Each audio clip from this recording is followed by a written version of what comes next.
اعوذ باللہ من الشیطان الرجیم بسم اللہ الرحمن الرحیم. السلام علیکم ورحمۃ اللہ وبرکاتہ. آج ہم لیسن پڑھیں گے آیت نمبر 250, 251 اور 252. 3 آیتیں پڑھیں گے انشاءاللہ تعالیٰ، اور اس کے ساتھ ہی ہمارا دوسرا سپارہ بھی ختم ہو جائے گا. چلیں سٹارٹ کرتے ہیں. آپ لوگ اپنا قرآن پاک کھولیں اور لکھنا سٹارٹ کریں. جی، ٹرانسلیشن. وا اور لما، جب. لما کا مطلب ہمیشہ ہوگا جب. ولما اور جب. بارزو، آمنے سامنے ہوئے. بارزو کا مطلب ہوتا ہے آمنے سامنے ہوئے. لجالوتا، جالوت کے. یہ جو لام زیر لی ہے، لجالوتا، اس کا مطلب آپ کریں گے کہ، یعنی یہاں لفظ آیا ہے بارزو لجالوتا، آمنے سامنے ہوئے جالوت کے. وا اور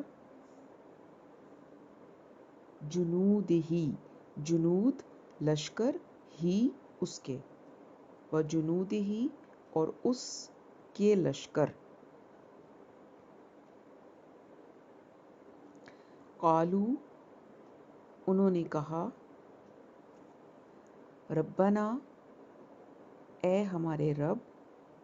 رب رب اور نون زبر الف نا، اس کا مطلب ہوتا ہے ہم یا ہمارے یا ہمیں، جب اینڈ پہ آتا ہے. ربنا اے ہمارے رب. افرغ انڈیل دے. افرغ انڈیل دے یا ڈال دے.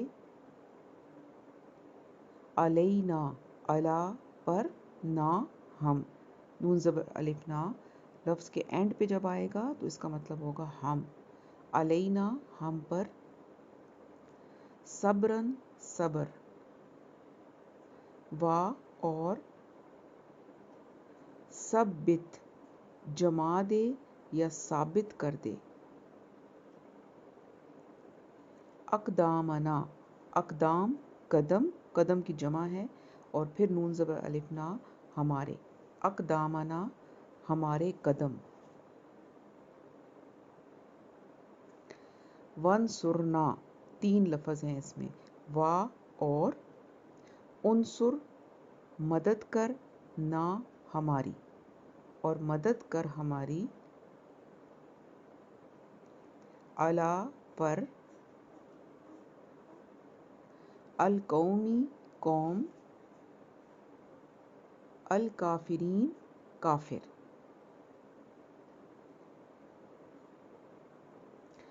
فہزموہم، اس کے ہم پھر 3 پارٹس کرتے ہیں. ف کا مطلب میں نے آپ کو بتایا تھا، پھر، پس، تو، ان میں سے کچھ بھی آپ لگا لیں. پھر. ہزمو شکست دی، ہم انہیں. فہزموہم پھر شکست دی انہیں، یعنی کافروں کو.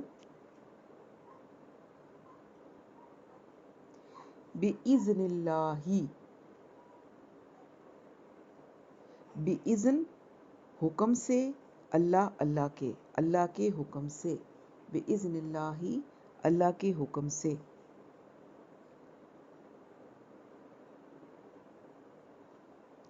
وا اور قتلا قتل کیا. داؤدو داؤد علیہ السلام نے. جالوتا جالوت کو.